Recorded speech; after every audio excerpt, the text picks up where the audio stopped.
Hello, this is week 12 of the 13-week fiscal program for American Prisoners of War. You have myself, Chief Biko. Today we have Chief Alligator, Chief Blackcoat, Chief Quietwater, as well as Chief Akivalan. And here we focus more so on the first letter in the acronym APOW, which is American. I will start today off by reading the 12 steps.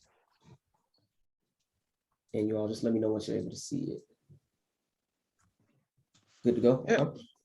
Step 1, learn about the estate or estates your family originated from. Step 2, who established that estate? Step 3, what tribe and confederacy had jurisdiction over that area prior to the European? Step 4, ask all nonprofit organizations you attend what's your position on reparations. Step 5, they either support it or they don't. No support equals no money. However, if they support it, then children and adults need weekly classes free of charge about steps 1, 2, and 3. In addition, field trips to APOW landmarks in that city, county, and state are needed.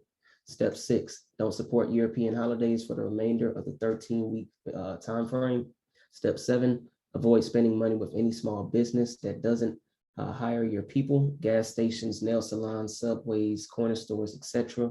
Step 8, all businesses need operating cash, spend money with American businesses. Step 9, all other groups rely on our energy and operating cash to survive. Set the trends of making our groups follow our lead and support our clubs, services, products, and entertainment. Step 10, the US government is bankrupt. The Federal Reserve prints money, i.e. quantitative easing. It also burns money, i.e. quantitative tightening. The US dollar hasn't been backed by gold since Richard Nixon in 1971. The Gold Standard Act. The government operates off the full faith of its citizens to pay debt and taxes. American prisoners of war no longer have faith in the US government. This is why the financial support will be altered, stopped, and redirected. Step 11, teach your children 1 hour a day about their history on this land. A, have them learn about an American inventor. B, have them know about our heroes. C, they should know the European that conquered the estate you live in. And D, they should know the nation of people prior to European invasion militarily and culturally. 12, practicing these steps will educate us on the land we're claiming America and attaches us to the history and laws of the US government. Every estate American prisoners of war live in should have steps 1, 2, and 3 advertised via social media, radio, and newspaper. This in 13 weeks, 1 fiscal quarter will bring us together for our common cause. And before we move on, I definitely want to just ask you all that's on the video, which one of these steps kind of sticks out to you that we kind of read, pretty much on a weekly basis. I've been reading them for about a year now.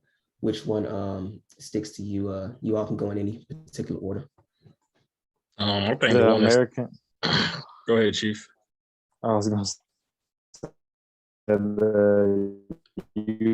Your phone is breaking up.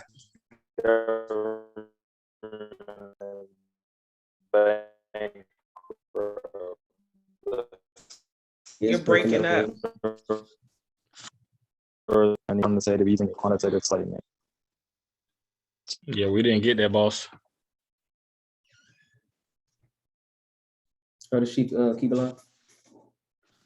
I'll go ahead, but no, the one that sticks out to me the most is avoid spending money with any small business that doesn't hire your people. Pretty much bringing the system down from the inside. Anything around you, spending money with your people only. It's kind of how every other group works anyway with each other. We're the only group that kind of like freely just give our money away to anybody. Other groups kind of stay at home with it. But yeah, that's the one that sticks out the most to me.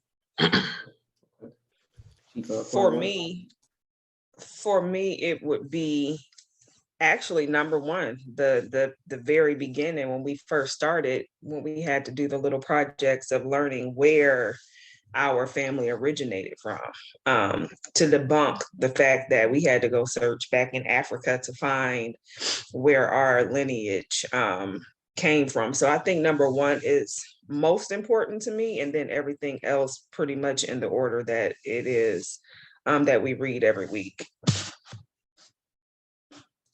Okay, perfect. Chief Alligator. Yeah, I would just say for today, today what sticks out to me is number 4. Ask all nonprofit organizations you attend, what's your position on reparations? And I just say that because, again, after 2020, I can no longer go in denial that we're actually living on the back of a dragon. So your NAACP, your urban league, your religious entities, your fraternities, masonry, all of it is clumped up under nonprofit organizations. We as a group of people need to draw a line in the sand.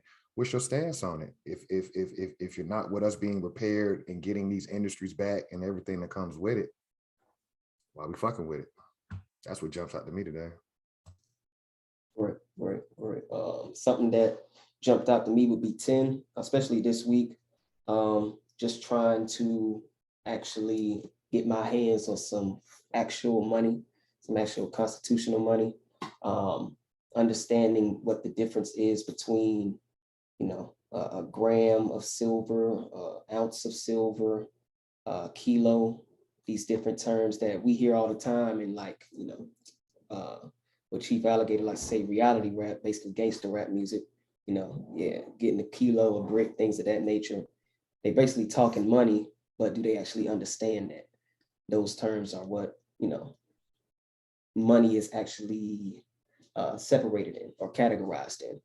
So again, just understanding the difference between, what a minted silver coin is and what just a silver round. One is actually currency, the other is just the actual metal. So again, just kind of comprehending the difference between those. And as we jump into the Constitution, which we read, I want to say it's section 10, in regards to, gold and silver being the only thing payable for debts. So that kind of just stood out to me. And one thing Chief Alligator brought to my attention is probably everybody on this actually a video that we've never actually been paid money. None of us. We all haven't been paid money since we've been alive. So again, 1971 is when they actually took out the money. So of course, again, the dollar's backed by nothing but faith, belief, NFTs, cryptocurrency, the same thing. So that kind of just stood out to me and hit home like, damn, I ain't never really been paid money since I've been working. So that kind of just rang home to me. So definitely that. Chief Akibalan, did you want to go again, or are you still having an issue? Nah, I got it fixed. But that's the same one that I was talking about, was the number 10, because of the fact that what we think is money is not really money. It's something completely made up, and it's not something that has a tangible backing for it. So that's one that stuck out to me too. Great. Next, we'll have Chief Black Coat with the Inventor for this week.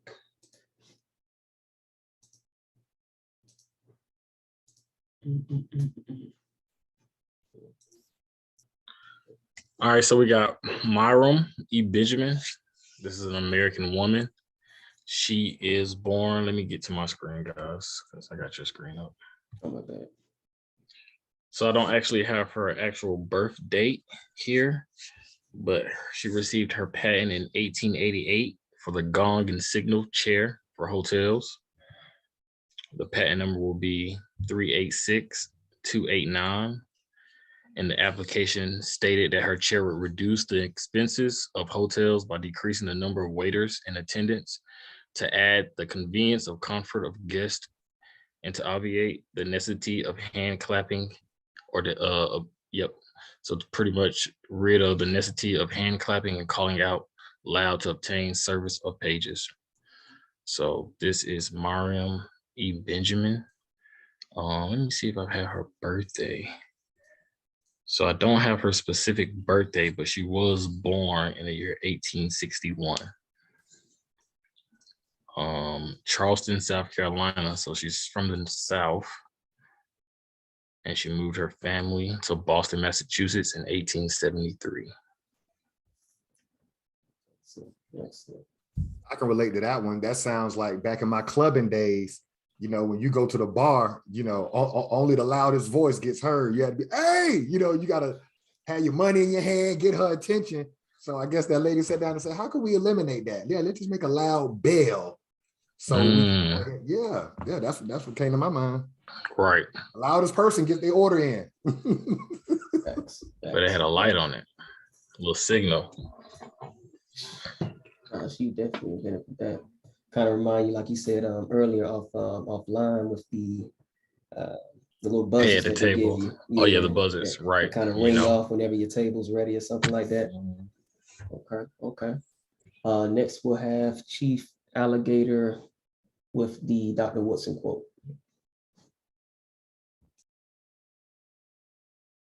Let me unmute myself. All right, I'm just going to do number 11 from Dr. Carter G. Woodson.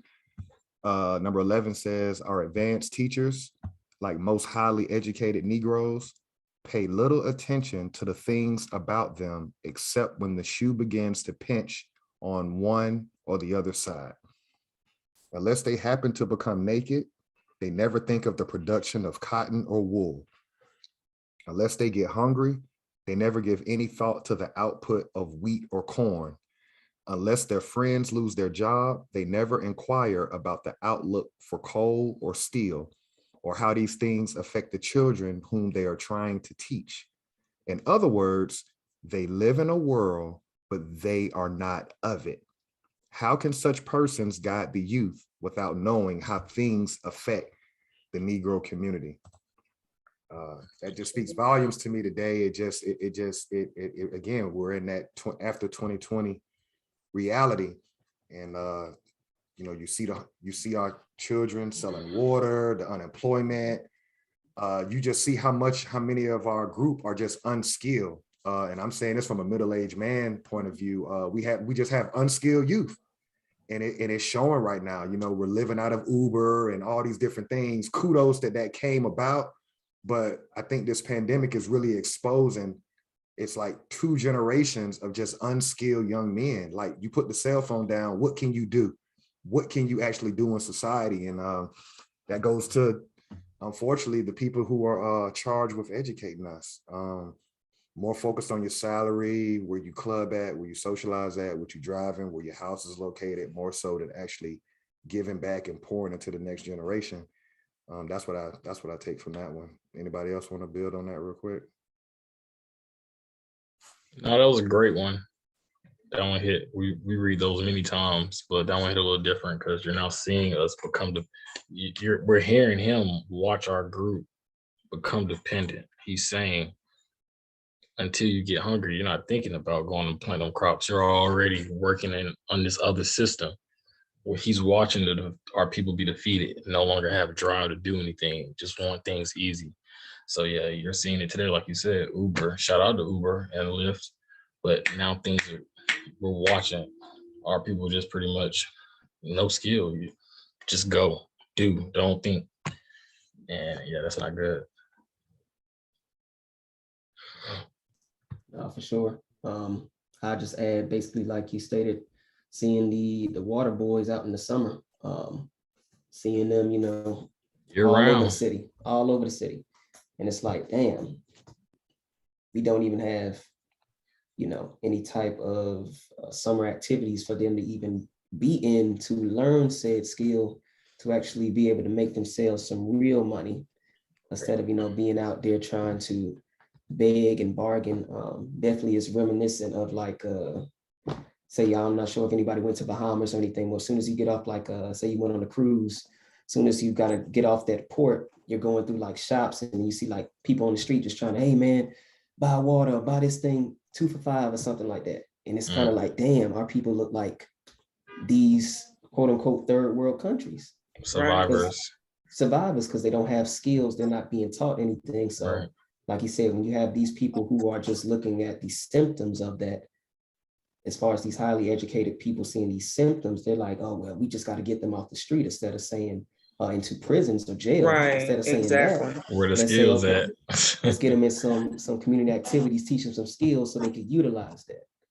And the good thing about it, I think, just shining a positive light on it, it is unfortunate that they are on the corners, that it has come to that. But the fact that, like you said, if there were programs for them, just the fact that they're trying to do it the honest way. It's not like they resorted to selling drugs or robbing and stealing and things like that. So they have the mentality. There's just no programs No that are structure willing to it. to, yeah, no, right, no structure. I think about them all the time. Not even when I Yeah. actually see them, just all the time I'm thinking about them. Like, wow, we have children Yeah. on the roads, in between cars. That's how serious this money Dangerous, is. right? It's very Yeah. dangerous, Busy. and they have to do it. Trust me, they won't be out there if they have to do that.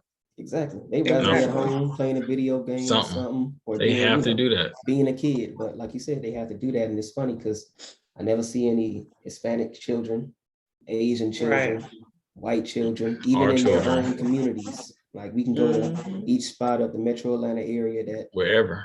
wherever you never see their kids out there Yeah. Not like at that. all. So it's like, damn, what are we doing? Chief Keyline, any thoughts on that?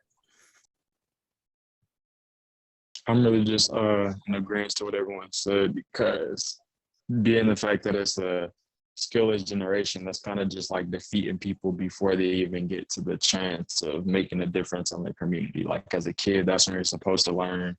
Over time, you just gain little skills and you see the things that you're going to be good at or that you're going to hone into. And seeing that a lot of kids are just seeing the dollar sign now versus actual value in themselves is it's kind of weird, really, because it's not showing. To me, it just looks like they're just trying to find a quick way to fix some things instead of looking at longevity plays. Correct. Also, it's like circumstances that we go through. Kind of broke up again, but definitely just not having that foresight and not having anybody in place to kind of give them that foresight. So definitely agree with that. We'll jump to the Maroon historical points and legal definitions by Chief Quietwater. Okay, so I'll start with the legal definitions. Number 1, American, a native of America. Number 2, descendants, one who follows in the bloodline of an ancestor, either lineally or collaterally. Number 3, slavery, a situation in which one person has absolute power over the life, fortune, and liberty of another. Number 4, prisoner of war, a person, usually a soldier, who is captured by or surrenders to the enemy in wartime. Number 5, school, an institution at which instruction is given in a particular discipline. Number 6, education, and enlightening experience. And then the Maroon historical points. Number 1 was a person escaping slavery, seeking freedom, or breaking the law. Number 2, providing unity and a strong defense came first. Number 3, Maroon leaders were first and foremost military figures. Number 4, Maroons established guerrilla warfare, planting sharp sticks in thick grass. And number 5, Maroons knew their European enemies' language, defenses, and plans. Thank you, Chief Quietwater. Next, we'll jump into the Constitution before we get into the new and latest treaty. So of course, we always start at Article 1, Section 10. This is kind of what I was piggybacking off of, just going to piggyback off of number 10 in our steps. So Section 10, number 10, running parallel with each other. No state shall enter into any treaty, alliance, or confederation, grant letters of marque and reprisal, coin money, emit bills of credit, make anything but gold and silver coin a tender in payment of debts. So again, as we always read each week, the money was taken out of the system. The money was taken out of this whole US government system. And once that happens, then it's kind of like this whole Constitution is pretty much a void in itself, because they aren't even abiding by their own currency system. So again, just kind of understanding that we're in this make-believe world, playing with these, paper IOU notes, now trying to transition to these non-fungible tokens, basically virtual currency. If you play 2K, you know what the hell that is. Let me get some BC to upgrade my player. That's exactly where we're heading to right now underneath this current system. So just want to make sure we're currently, beating that into the head of the viewer and making them understand that. Like, if I can we're add just in there real go quick ahead. on that Section 10, if you can just go back real quick, just to be clear, this Constitution was written in 1776 and they voted on it in 1789. And that first sentence says, "Do not enter any treaty, alliance, or confederation." So this is before the Civil Rebellion. So Mhm. this is more evidence that the American government was confederacies. I just want to interject that. The Constitution was written over 100 years before the Civil Rebellion. They already knew that their government and the states within their government could not go into a de jure form of government on this land, which was Confederacy. Correct, correct. And kind of just to piggyback off of that, they weren't even able to grant letters of marque and reprisal, which is basically letters of combat. So when we say that, or when history or US history, schooling, brainwashing says the states, seceded and created this confederation, one, as Chief Alligator pointed out, they couldn't do that per their constitution. And also they couldn't even declare battle because no state shall grant letters of marque or reprisal. So as you can see, they're just contradicting every goddamn thing that they done wrote within the Constitution. So It again, almost sounds like, I'm sorry, go ahead, Chief. no, go ahead. It almost sounds like we read it every week, so I'm just still digesting it as far as how this is actual legal document if there's no money. Correct. What are you protecting? How are you backing anything with no money? You You're said just writing something stuff with that down. one. Correct.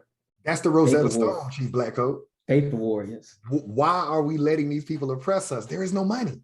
There it Mhm. is. Poof. We just, yeah. You're broke. But you have guns. The only thing is we're Military. Military. Facts. They make us And this pay. is the story. This is your allegory. So if you Correct. live here on in the land, yeah, Yeah, that's believe facts. this, or Mhm. but Face this. No, you yeah, just hit it right on every the week head, we're man. reading it, and I've been waiting for it to make all of it like, okay, oh, this is just la la. Mhm. What is it? It sounds like what? Military occupation. Either you're gonna get with the program, or get down. It sounds like a different version of the Bible. Mm. Keep, but we don't read this one that much. Facts. We'll jump on down here to Article 6. And Article 6 here states the Constitution, this Constitution and the laws of the United States which shall be made in pursuance thereof, and all treaties made or which shall be made under the authority of the United States shall be the supreme law of the land, and the judges in every state shall be bound thereby.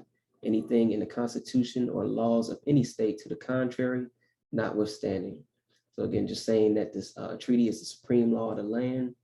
But again, as Chief Blackcoat stated, what is there to even have a contract with is there's no consideration.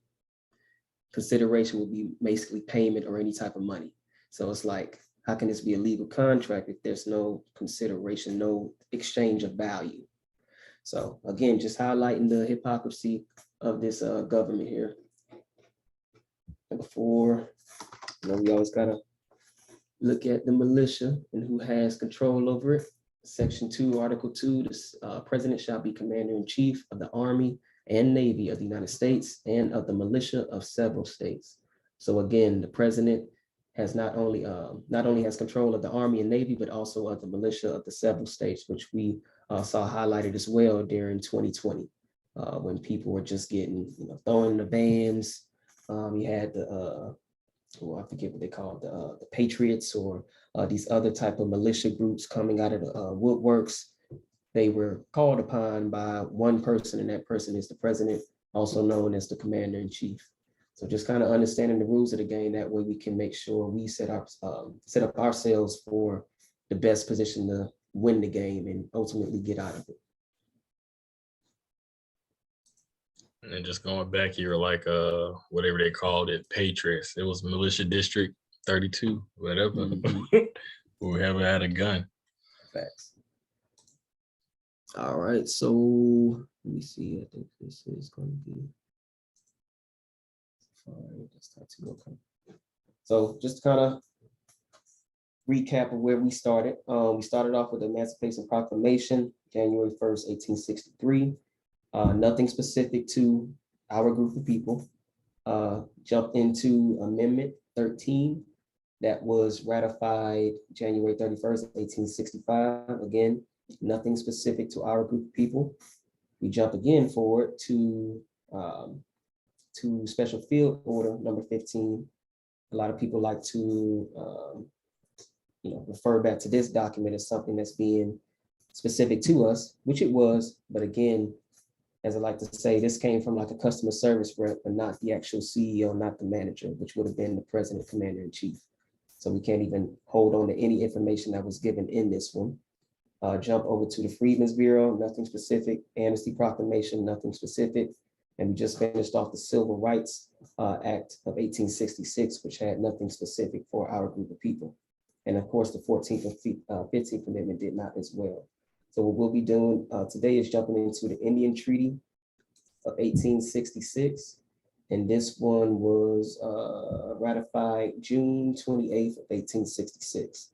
So we'll be reading to see if there's anything specific to our group of people within this one. So any questions or any thoughts? Let me see. And can you all see the treaty? I'm not sure if it's still showing the American history readings. Yes, I can Good, see it. okay. All right, I'll go ahead and start off here. A treaty with Choctaw and Chickasaw, 1866. April 28th, 1866, 14 stats, 769, ratified June 28th, 1866, proclaimed July 10th, 1866.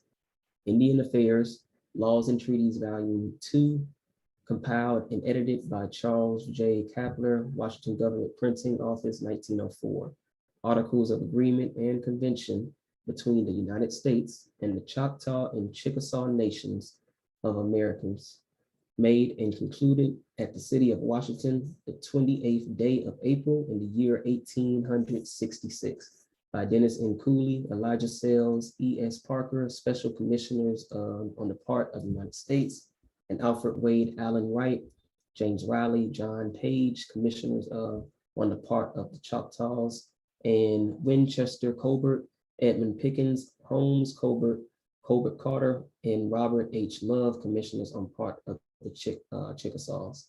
So just right in there, we see that this treaty reads much different from those earlier treaties that we read when they were pretty much nobody who could be found that would represent the United States. So we can kind of see here, the United States has their commissioners here, which would be Dennis Cooley, Elijah Sells, and E.S. Parker. And also these nations have their commissioners respectively as well. So right off the bat, definitely different language than we've seen before prior to, I believe, that last treaty that we read. Article 1, permanent peace and friendship are hereby established between the United States and said nations, and the Choctaws and Chickasaws do hereby bind themselves respectively to use their influence and to make every exertion to induce Americans on the plains to maintain peaceful relations with each other, with other Americans, and with the United States. So right here, just saying that there has to be pretty much a peace among all of the nations within the American territory, or quote unquote Indian territory, territory that was carved out for them, and that they are responsible for keeping that peace amongst the different nations and tribes, as well as the any United States citizens or any type of military that might be surrounding their areas, which we've seen in prior pictures, how they had forts pretty much lined up all around the American territory that they were given. Any questions or anything like that thus far? Yeah, this sounds like a setup clause to me in Article 1, because the United States is going to hold the Choctaw and Chickasaw. They're going to bind themselves respectively to use their influence to make every assertion to induce Americans of the plains. So to me, that's like the Europeans telling them, all right, we coming west of the Mississippi. We didn't know anything was west of the Mississippi. We're going to hold y'all liable if we bump heads with other Americans west of this Mississippi. They're going to come back to these two nations and be like, look, you were supposed to induce them. That's what I'm taking from that. It's almost like they're setting them up, like they got them in checkmate, just in case anything happens as they go west. But I like to hear what everybody else got to say on that. I can definitely see that because before we got to Article 1, we're looking at the commissioners for the Choctaw or Chickasaw tribe, and it looks like agents coming from the United States government. So you can see them, expecting whatever happens over there. We're just gonna drop it off on the tribe. Oh, that commissioner over there. You can see that play being set up. I agree. It does look like it's a setup. I'm in agreement with both of you. The way It's like that it another one of reads. those little tricks. It's just hidden.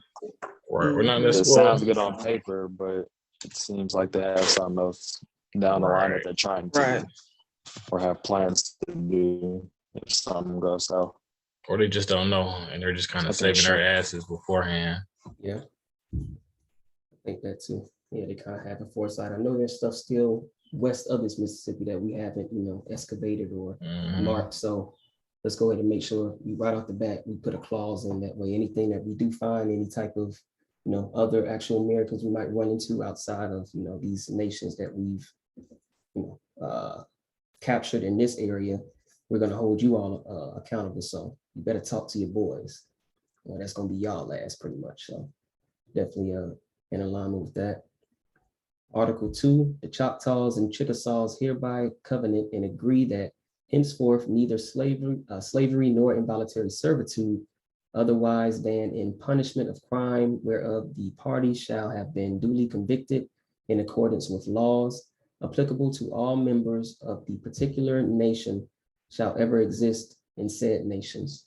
So this just shows that these nations are now coming up under the United States government system and their laws.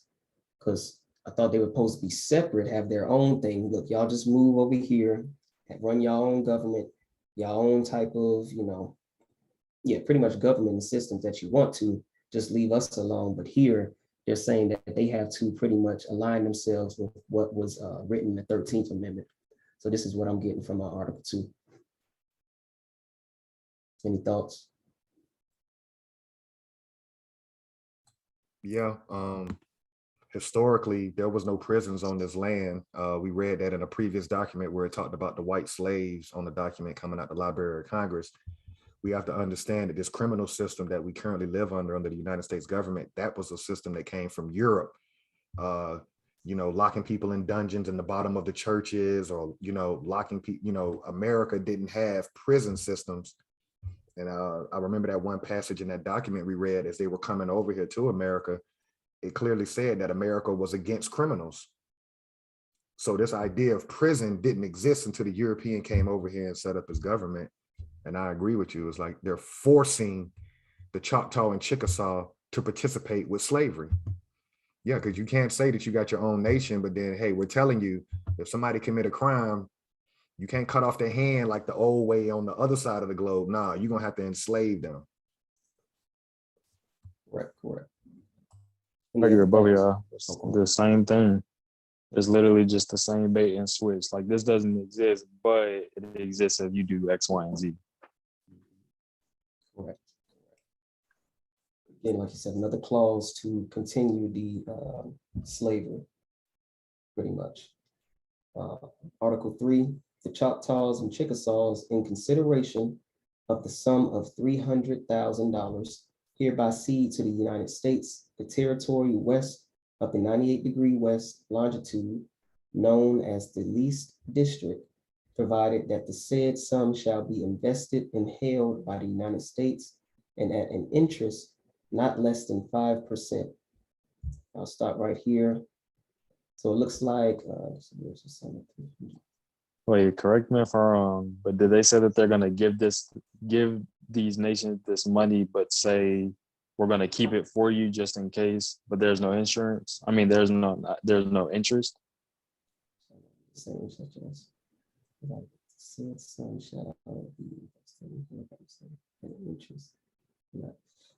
it sounds like, but it sounds like they will be getting interest on this sum.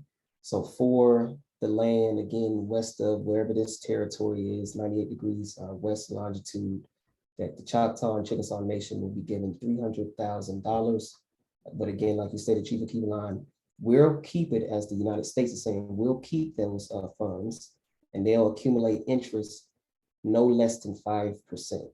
So whatever interest is going to be accumulated, it won't be less than 5%. So they basically have like a guaranteed interest rate. So anything, it will never be below 5%. So it can be 10%, 12%, hey, or 50%, but it will never get below 5%, is what I'm reading from this this first little section here. Let me add one thing in there, because this is a Go this is a business deal. Mhm. How was the $300,000 paid? Proceed, let's say right now, in consideration of the sum of Good question. $300,000. Guess dollars. 'Cause No. it's not gold. No. That's why I asked that question. Remember, they set up their constitution in 1776. Mhm. The only thing that can pay for something is gold and silver. Correct.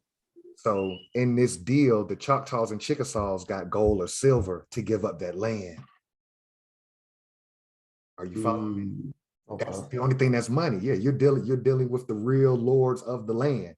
Yeah. So this is a good transaction for us to understand. Yeah, they say dollars, but yeah, no, the United States government had to give up gold or silver.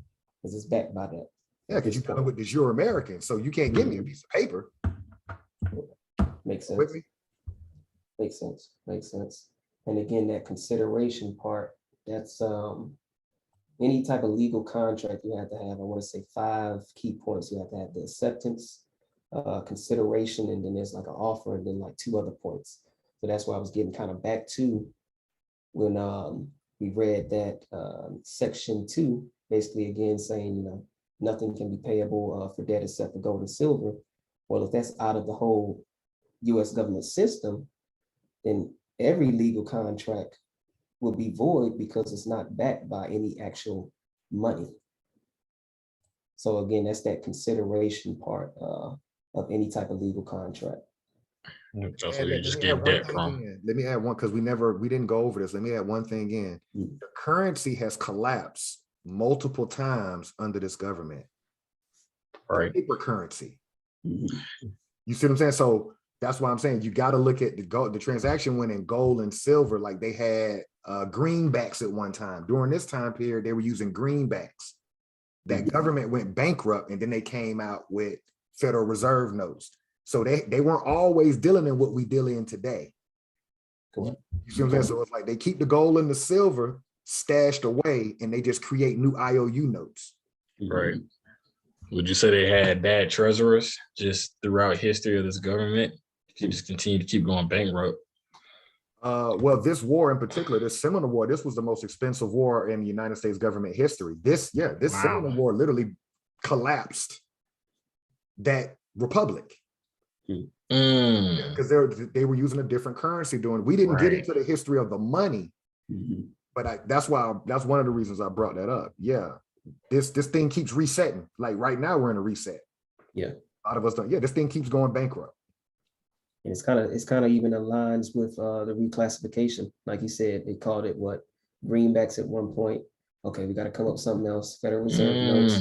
Okay, we got to come up with something else. Debit, credit cards. Okay, we got to come up with something else. Cryptocurrency. So again, like you said, it's just the constant rhythm of history based off of the U.S. And that plays a huge part in the reclassification of just the bodies, the Americans. Now in this Negro world, ATM debit card, and that was a powerful. You share something with that whole. I think the movie called Us, when he said, "Let me go to the ATM," and he screamed, "Ah!" Yeah, like what's that? Not even that. It scared him because that's the European. And that's his inside. Like, we don't do that. But no, that part was powerful. And it's also like from this point, or even before this point, it's just like the US government has just been drowning and trying to stay afloat this whole time, trying to suppress what's real from what this narrative that they want everyone to go by. And by any means necessary, they've been able to do that. However, it looks to them, to reclassify, to taking the gold, the real money off the gold standard and things of that nature. So it's like they've been drowning forever, well, almost drowning forever. And it won't take much for us to come together to move this thing forward. Yep, and they did it in 1933, just to add on to what Chief Quietwater said. 1933, Roosevelt took the gold from his citizens. Our people weren't citizens of that government, but they took the gold. Yeah, they confiscated all the gold from their citizens. So there's another time they went bankrupt, because that's what they refer to as the Great Depression. But that was their Great Depression. We weren't citizens of that government. You were booming. And so then you fast forward to 1971, that was another time it collapsed. And it was like, all right, we got to take the gold away from the money. So yeah, like Chief Quietwater said, they've been operating in the red since they got here. Facts. And just to add on to what Chief Quietwater was saying, to me, it just sounds like they can hold their breath for a very long time. There is no, because you're not getting out of this. It's still play. Yeah. You're just holding your breath. And like you said, it goes back, they're just hoping and praying that their citizens never wake up. That's why they want to invite everybody else to the American dream. Correct. Look, come over here. We're giving money to everybody. Don't worry about those niggers. Yeah, we ain't they've got been shit here. to give these folks. We ain't got a dime. Hey, But we gonna print something. Shout out to the university about to store some Ukrainians. So it's like they just hoping people don't wake up and realize that, yeah, there is no money. So we'll continue here in trust for the said nations until the legislatures of the Choctaw and Chickasaw nations respectively shall have made such laws, rules, and regulations as may be necessary to give all persons of African descent resident in the said nation at the date of the Treaty of Fort Smith. So I'm gonna read this because I think it's all the way through. Known that the least district provided that the said sum shall be invested and held by the United States at an interest not less than 5% in the trust for the said nations, until the legislatures of the Choctaw and Chickasaw nations respectively shall have made such laws, rules, and regulations as may be necessary to give all persons of African descent in resident in the said nation at the date of the Treaty of Fort Smith. So I'll stop here and right off the bat, African descent. Have not seen this term used in any of the prior documents that we've read thus far. Even going back to Treaty of Payne's Landing, Moultrie Creek, American Removal Act. Never have we seen, and y'all correct me if I'm wrong, seen African descent be used. So this is the first time, and again, even moving up, nothing in the 13th and 15th Amendment, Freedmen's Bureau, Amnesty Proclamation, Civil Rights Act, nothing close to African descent. Barely saw Negroes, and the only time we saw that was in that special field order number 15, Negroes and Blacks. So the African descent, who are these people? I just want to get you all's thoughts on seeing this, and if you've seen this in any of the documents we've read thus far. I'll deconstruct a little bit. Go up a little bit where it says that first sentence where it says in trust for said nations. So what the European is saying is we're going to hold that $300,000 that you gave us in gold and silver. We're going to hold that in trust until you get your shit set up, until said nations, the next sentence, until the legislatures of the Choctaw and Chickasaw nations respectively shall have made such laws, rules, and regulations as may be necessary to give all persons of African descent residence in the said nations. Sounds like a setup to me. That's the first thing. They're holding it in trust. The second thing is the Choctaw and Chickasaw are individual nations that were part of importing and exporting Africans. To go back to what you said, this is the first time we've seen that word African descent. So clearly they were importing people with African descent into their nation. So the European is saying, we're going to hold the 300,000 in gold and silver that you gave us for this land, 98° west longitude. We're going to hold it till you get your shit together and get everything set up. And once you show us that you're going to give them residence under your nation, then we'll start giving you the 5% interest off that money that we're holding. I'll stop right there. And just to add to, that's all I was gonna say, yeah, now it sounds like a different document that we're not reading, where votes are coming in of people with African descent. So again, they're just being, Smiths and writing down, jot down everything. Now we're watching history play itself out, 1866. Now we're seeing first documentation of people with African descent.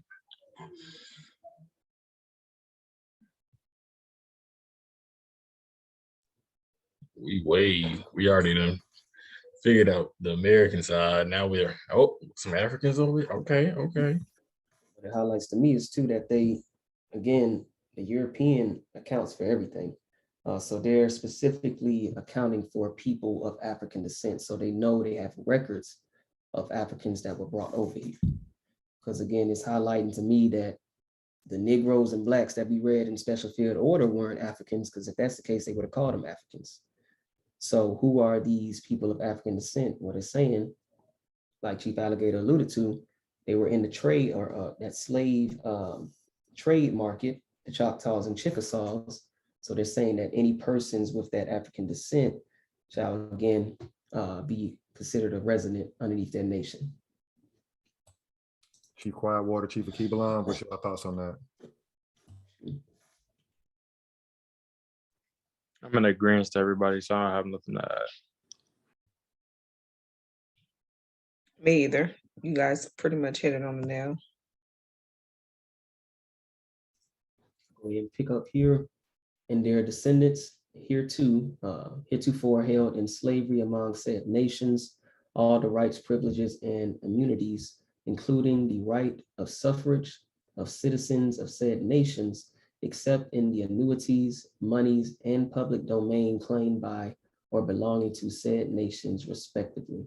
So again, it's showing that they should have all the rights to the citizens except for any type of money that would be given to them, that annuities and things that rhymes with the trust.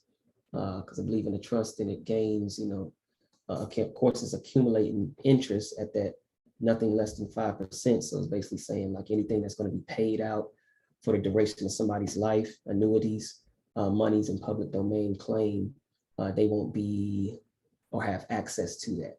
These Africans will now be considered citizens of their nations. All right, so what's that little phrase y'all using now? Pushing P. That's the new song. Everybody talking about push. So basically, the Choctaw and Chickasaw, they were pushing P. They were with the human trafficking. That's what we getting from this. They was with the slave trade. They was with that shit.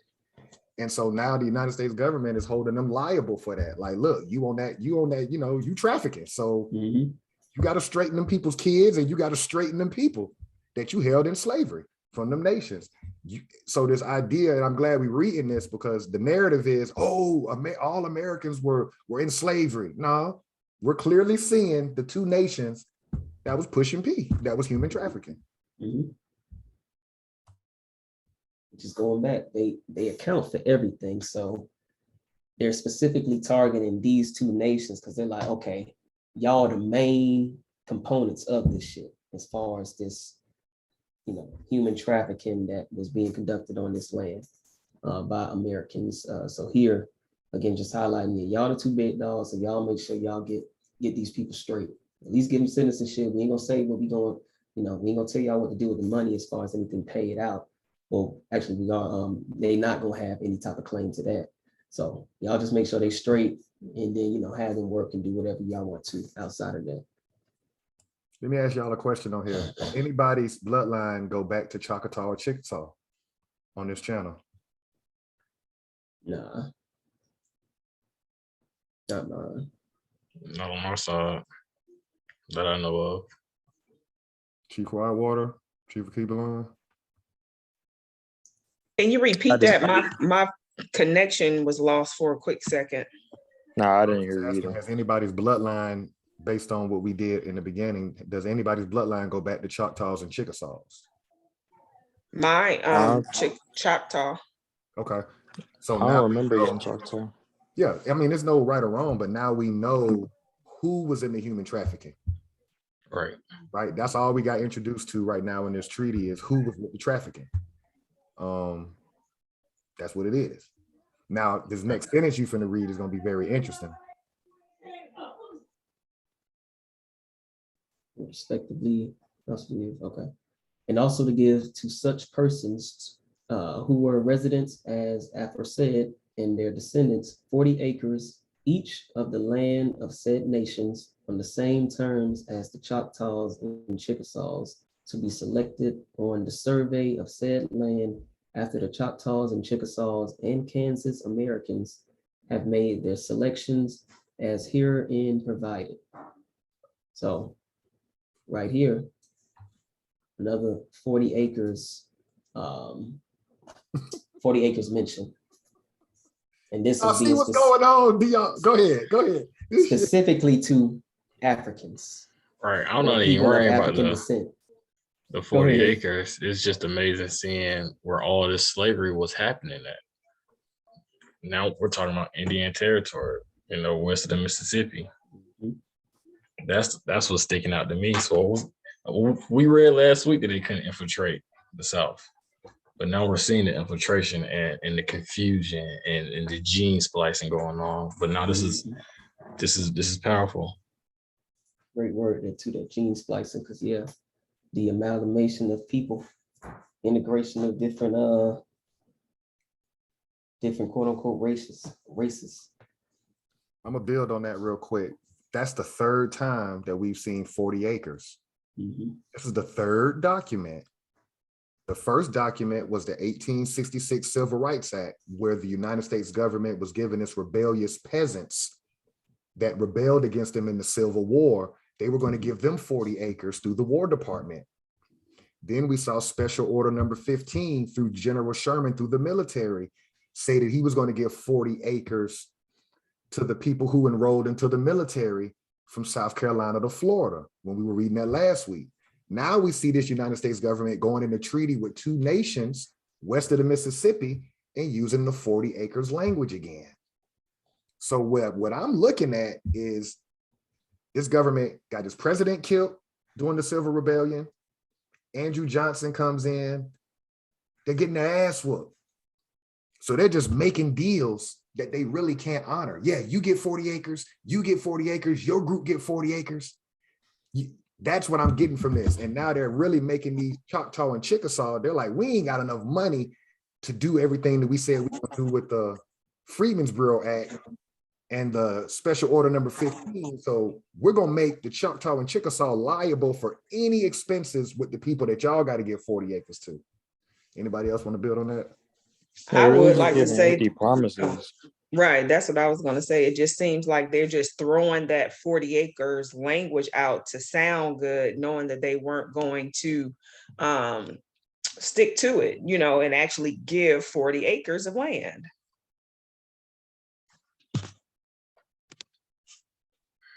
Make believe, like Chief Alligator was saying, they're getting ass whooped. How can we get them off our ass? It's like a way to surrender without waving the white flag. Right. Yeah, write it off.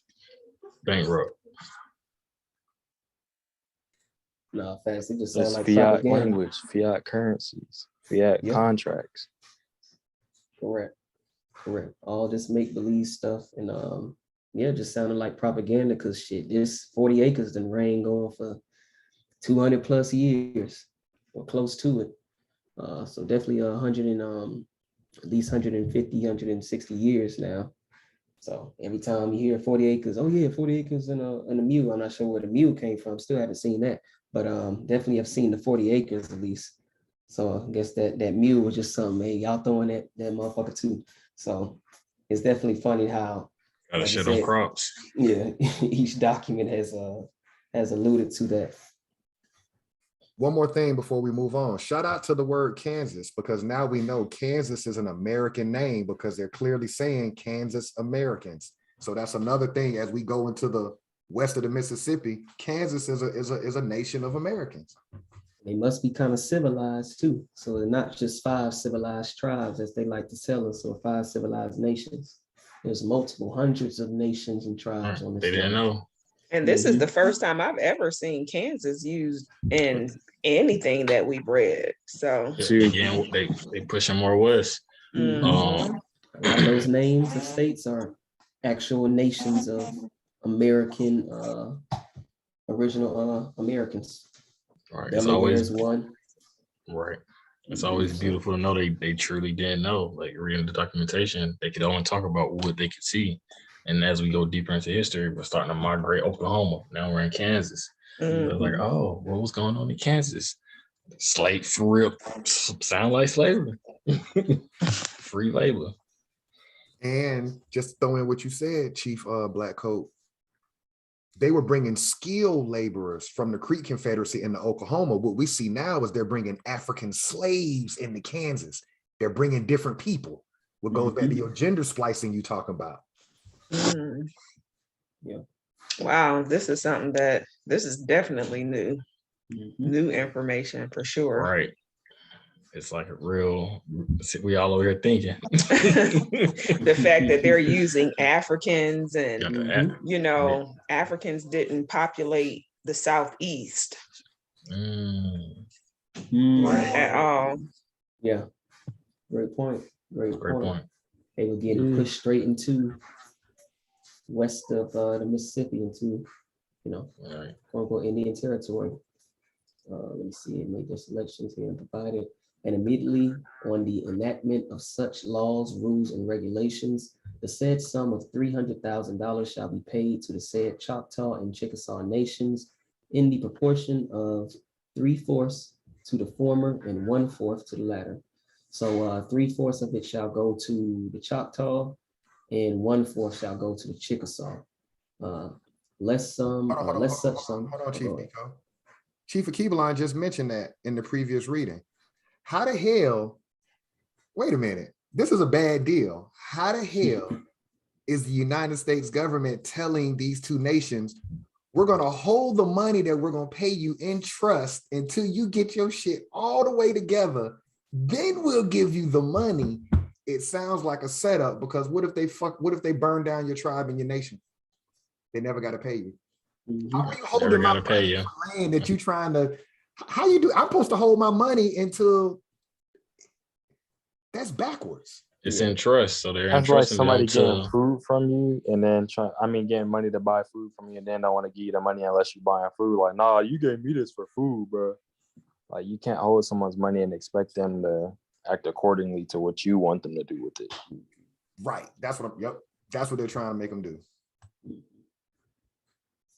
And even that, 3/4 of it going to the Choctaws and only 1/4 going to the Chickasaw. So I'm not sure, maybe they'll explain why that that split is like that. So let's see. When you first read it, I was thinking one being bigger than the other nation. That's the only thing probably more bodies. One nation had more bodies. Possibly, definitely, yeah. One could have been. That's just another. I feel like that's just another way to stir something up too. Like, let's say they both know that they just got moved from their lands. They end up talking to each other like, "How much y'all get? Oh, we only got 100,000. Dang, well, we got 400,000. All right, well, we need some of what y'all got because we were supposed to get an equal amount." Like, oh, y'all ain't read the treaty? They said we get 3/4. So again, if we go back up here, they're supposed to maintain peaceful relations. That's gonna be mighty hard to do when motherfuckers ain't getting the same or equal amount. So as you alluded to, that Chief Akibalan, that's already gonna stir up even more issues and more problems within the Indian territory. This is all just a trick. It's literally just a trick in writing. Facts. Like, all right, we're gonna give y'all all of this stuff, but y'all got to do everything that we say. But there's no such thing as slavery, though. We can't enslave you, but y'all got to do everything we say if y'all want what we are promising. I'm confused on something. This still sounds like a bad deal to me. How are you holding my money for my land? Because the United States government is saying they're holding $300,000 of Choctaw and Chickasaw money, waiting for them to do certain things to give them their money back. What the fuck? Okay. But while we're holding it, we still gonna be going. We still gonna concentration camps. That longitude, that line is. No, that's supposed to be even. If I got product I'm selling you, you got to give me the money. I give you the product. Right. Mhm. They're saying, here, give me the product, Chief Alligator. Let me hold your product in trust. And then then they putting stipulations on me for my shit. You with me? Am I tripping? Anybody wanna chime in? Nah, we know. No. No, that's consequences of Can you absolutely repeat what you right. said? Yeah. That's absolutely what they put. Wait, what happened? I didn't hear it. He was saying, does this sound like a bad deal to us? And he was like, yeah, pretty much. I mean, shit, our folks are, our brothers and cousins, shit, been making bad deals since they came over here and started doing business or signing contracts with the Europeans. So ain't nothing That's not how changed. we did business. It's not our business. Correct. Stupid. So I guess we'll stop here. I got it pinpointed, Article 3, 3/4 to and 1/4 to the latter. So we'll pick up here next week. But definitely, I guess anybody want to kind of how they feeling or anything regarding this? Does anything sound like it's relating to us as of yet? We've seen African Everything. descent. Ever since then, every time that we've dealt with these people, they've been giving us fake promises, false promises, empty promises since we met them. So I don't think that we need to put no faith in them anymore. It's obvious they still do the same stuff, just on a wider scale through like media and stuff, but they always give us false promises. So I see that this is not something that's just new. So stop believing in these people. Disney World. We're all living here. They came over with the pen and paper. They believed in it as the highest law. They write it down, God ordained. And we've been living it ever since. Yeah, sound like a bad deal, but just like Chief Blackcoat alluded to earlier, yeah, you'll take any deal if for survival. So it's like, look, we'll give you 300,000. We're gonna keep it, but if you don't want to take it, I mean, it's cool. We'll wipe you out anyway. I'm supposed to get But, something done if you got my money. might as well get a little something for it. And like you said, it's a bad deal anyway. So who's to say that they won't do it anyway? But they're like, damn, bro, Right. all Everybody our standing warriors around over there like, east of the Mississippi. We ain't got nobody over here because they open it. We know they're east of the Mississippi because General Sherman said we can't fuck with these folks over here in South Carolina through that whole Right. border. We gotta leave them folks alone. So they it missing sounds them, like you they know. forced slavery on the African descent. Because if you're holding the money and you want things to get done, where am I getting this work from? Who am I paying? Where am I getting the Nobody. manpower too? Right. Like you said, majority of the nation still east of the Mississippi in that 1833, I want to say 1833 treaty with the Creeks or something like that. They said majority of the nation is still east of the Mississippi. So like you said, yeah, they rounded up a few, but hell, we know a lot of them died on the trip on that Trail of Tears going up to Indian Territory. So they probably like, man, we need some fucking manpower. Y'all can give us some of the Africans, man, because we ain't gonna survive. Y'all already done took all our shit and gave us damn smallpox, you nasty fuckers. So it's like, God damn, lend us a hand. So you can kind of see how they kind of even stuck in a tough position too.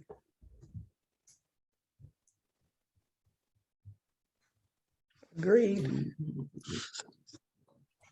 Yeah, and whoever's family goes back to west of the Mississippi, I'm sure there's going to be a lot of wars over there as they encroach on those people land, like they said in that treaty, the people in Kansas. And I learned about the Pontiac and all of that Detroit area, what we now know, all of that, those are American names. Those were real nations. And so it's all in our face. They got these brand names on automobiles and stuff, and we don't even realize these are real nations that was in that area at the time. So it'll be interesting to see how this thing play out. But they're talking about Africans at this point, Seminoles, Cherokee. We didn't see anything talking about accounting for Africans in the treaties we read. So now we're learning what two nations was actually importing people from Africa. And it looks like they're revolutionizing it too, because we know the European was sending over their inmates, their indentured servants, right? They just rebelled during the Civil Rebellion. So they're not trying to send more of their peasants over here. It looks like now they're trying to get a new group of people and get some Americans to go along with these African descent slaves.